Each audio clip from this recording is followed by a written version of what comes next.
अब चाहिँ भ्याइसकेछ है ल चार चारै मेरो चेलाहरू यो धेरै लोभी भएर चाहिँ यसो टाउको फुल्लिएको हजुर हाम्रो चाहिँ बजाइ हुनुहुन्छ है केही भन्दिनँ न बजाइ ल गाइस आज चाहिँ नवीन हो झरेको छन् घाँस झरिरहेको छन् हो पारिरहन् हो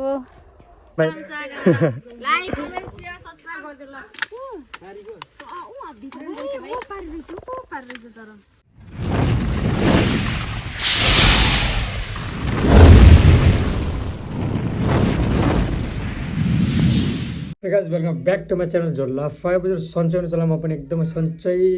छु सो गाइस म चाहिँ अहिले बुइ घर जान्छु जुजु बजे घर त्यहाँ के कसो गर्छौँ हामीले त्यो तपाईँले हेर्नु होला सो है ल गाइस आज चाहिँ नवीन हो झरेको छन् घाँस झरिरहेको छन् हो पारिरहन् हो रासँग झार है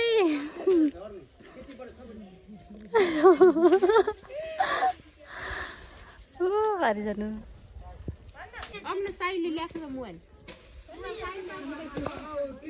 हेर्दाखेरि नवीनले घाँस काट्दैछन्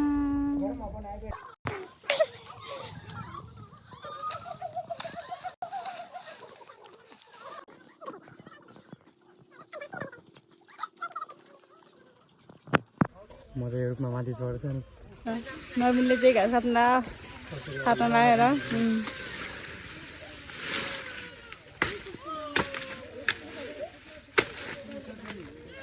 त्यति भइसकेको छ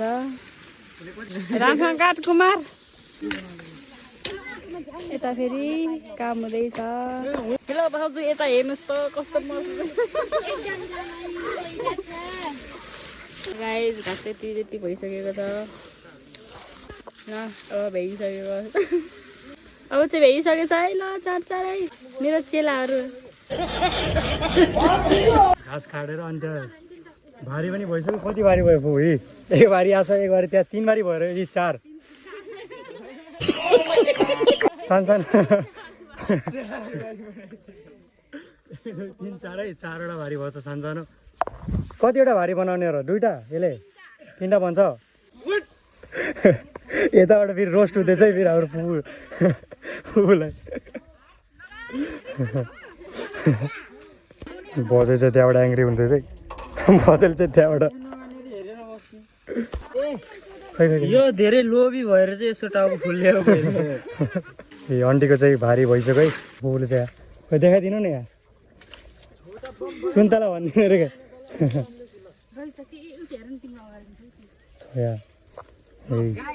हुन्छ यहाँ फला चाहिँ गाई जस्तै सुन्तला जस्तै छ है पुपु यो त के हो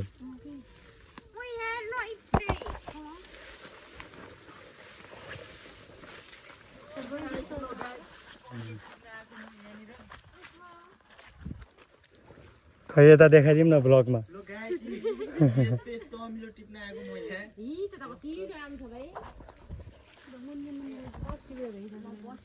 सब पाकिसकेको रहेछ त खोइ कत्रो छ के हो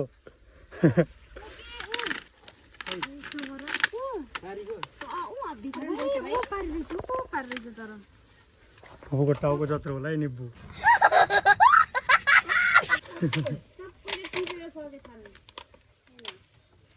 जो चाहिँ हामीहरूलाई पाकेको मात्रै भेटियो कि सबै रातो रातो रहेछ अनि एउटा पनि हरियो छ नि यो हल्का हरियो रहेछ है हल्का टुप्पातिर हरियो छ अनि तलतिर रातो छ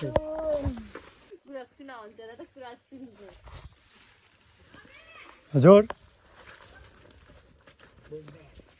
के र आन्टी हेर्न सक्नुहुन्छ यहाँ छु म के ल नाइ म चिया हो भने म खान्न चिया म खान्न के दादु हुन्छ यो राख्दिनँ नि आन्टीले चाहिँ चिया सोध्नु भएको तर म फेरि नवीन मगरले चिया खान थाल्दा तपाईँलाई म फेरि आन्टी अनि हाम्रो बजे पर्नुहुन्छ है आन्टी बजे चाहिँ रोटी बनाउँदै हुनुहुन्छ हामी चाहिँ मस्त अब निब्बु पार्टी चाहिँ निब्बु पार्टी हो नि निब्बु पार्टी हो कि निब्बु पनि कस्तो छ त एउटा काँक्रा जस्तो छ एउटा यो निब्बु के अरे कागती जस्तो छ अनि यो बेलौटी जस्तै छ एउटै देखिएको छ बेलौटी भन्नु हो त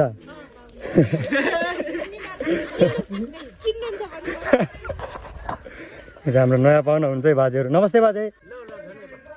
नमस्ते त भन्न पाइन तेरो छाती यस्तो गरेर नमस्ते गरेको है त्यहाँ चाहिँ आन्टीले चाहिँ चाय बनाउँदै हुन्छ आन्टी एक स्माइल खोइ देखाइदिनु त निब्बु देखाइदिनु न यसमा हल्का क्लोज आएर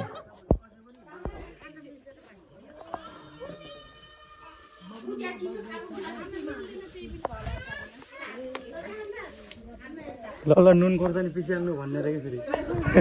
खाना मिल्दैन भन्नुभएको छ हजुर हाम्रो चाहिँ बजे हुनुहुन्छ है केही भनिदिनु न बजे के भनेर भनिदिनु बा म के भन्दैन बजे हुनुहुन्छ हाम्रो साक्कै बजे के भनिदिनु न के भन्नु जे जसलाई खान्छ सुता ल चाहिँ हाम्रो पुग्छ ल पनि हाम्रो बजे निम्बु हो त एउटा त्यतिकै यो म भन्दा 4-5 वर्षको बुढी रहेछ निब्बु है यो यस्तो छ भित्र दाना साना सबै खाइन्छ है इन्डियन धुम्रपान हाम्रो कुमार अङ्कलजीले ल मस्त त बनाउँदैछन् भयो धेरै हाल्नु पर्यो ए कति हो यो पिरो नलाग्यो अहिले चिनी भरेको यति धेरै चिनी छ यो पिरो खान लाग्यो कि चिनी चिनी पानी गरेर खान लाग्यो देख चिनी हालेको यति धेरै तपन हुँदैछ टक्क ल एउटा खाइहालौँ न खाम खाएको यो त बज्यो खाम